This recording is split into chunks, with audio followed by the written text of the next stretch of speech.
Assalamualaikum warahmatullahi wabarakatuh. Halo semuanya, perkenalkan nama saya Rita Aulia dengan NIM 86056293, program studi pendidikan guru sekolah dasar Universitas Terbuka. Hari ini saya akan menjelaskan mengenai filsafat ilmu dan isu kontemporer pendidikan nasional dengan topik pilar-pilar pendidikan dan relevansinya di era digital. Pilar dalam pendidikan. Dalam konteks pendidikan, pilar dimaknai sebagai dasar utama atau tiang penyangga yang menopang berdirinya suatu sistem pendidikan. Sebagaimana bangunan yang akan roboh tanpa tiang yang kokoh, pendidikan tidak dapat berjalan baik dan mencapai tujuannya tanpa landasan nilai, prinsip, dan tujuan yang jelas. Pilar ini berfungsi sebagai arah, pedoman, dan fondasi agar pendidikan tidak hanya sekedar transfer ilmu, tetapi juga pembentukan karakter, keterampilan, dan kewarganegaraan. Tanpa pilar yang kuat, pendidikan akan kehilangan arah dan gagal mencetak manusia yang berkualitas.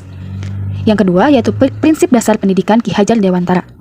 Tiga semboyan ini adalah inti dari filosofi pendidikan nasional kita yang sangat relevan hingga saat ini, yaitu Ingarso Songtulodo, yang artinya di depan menjadi teladan.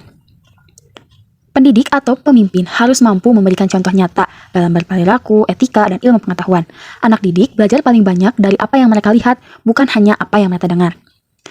Selanjutnya, Ingmadia Mangunkarso di tengah membangun kemauan, yang berarti pendidik harus mampu berada di tengah peserta didik, berinteraksi, dan membangkitkan semangat, minat, serta kemampuan untuk belajar dan berkreasi.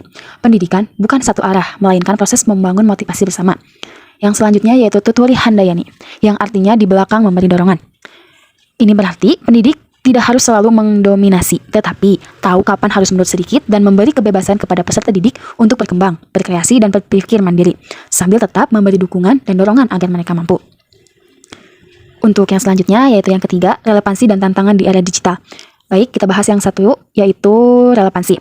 Prinsip ini justru semakin relevan di era digital. 1. Ingarso Songtulodo, guru harus menjadi teladan dan menggunakan teknologi dengan bijak, etis, dan bertanggung jawab. Cara guru berkomunikasi dan menyaring informasi di media sosial menjadi contoh bagi siswa. Yang kedua, Ingmadia Mangunkarso. Di era pembelajaran daring atau hibrida, guru hadir di tengah siswa, membentuk platform digital, membangun diskusi, dan memfasilitasi kolaborasi. Ini membangun semangat belajar meski tidak bertatap muka fisik. Yang ketiga, yaitu Tuturi Handayani, teknologi memberi siswa akses keluar ke informasi. Tuturi Handayani, teknologi memberi siswa akses luas ke informasi. Guru berperan sebagai pendorong dan pembimbing agar siswa mampu menyaring informasi, berpikir kritis, dan mandiri dalam belajar. Yang selanjutnya yaitu tantangan pembelajaran daring. Tantangan terbesar adalah menjaga prinsip Ingmadia Mangunkarso. Jarak fisik seringkali membuat interaksi menjadi kaku dan sulit membangun semangat belajar jika metode hanya berupa pengiriman materi tanpa interaksi hangat. Yang kedua yaitu literasi digital. Tantangan bagi Ingarso Songtulodo yaitu banyak guru maupun siswa belum memiliki kemampuan memilah informasi palsu atau hoaks. Jika pendidik tidak melek digital, maka ia gagal menjadi teladan yang benar. Yang ketiga yaitu karakter peserta didik. Di balik layar, pengawasan berkurang. Tantangan menerapkan Tuturi Handayani adalah memastikan kebebasan mengakses teknologi tidak disalahgunakan untuk hal negatif, melainkan untuk hal positif. Hal ini bertujuan untuk membentuk karakter jujur dan bertanggung jawab saat belajar mandiri menjadi tantangan besar. Peran guru.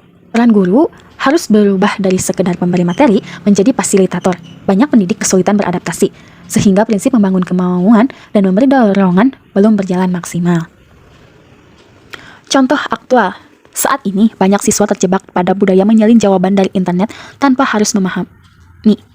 Disinilah peran guru harus berubah. Tidak hanya memberi tugas, tapi membimbing cara berpikir atau Ingmadia, memberi contoh cara mencari sumber yang benar Ingarso, dan memotivasi siswa agar berani berpendapat sendiri atau tuturi. Yang terakhir, refleksi. Menjawab persoalan pendidikan nasional.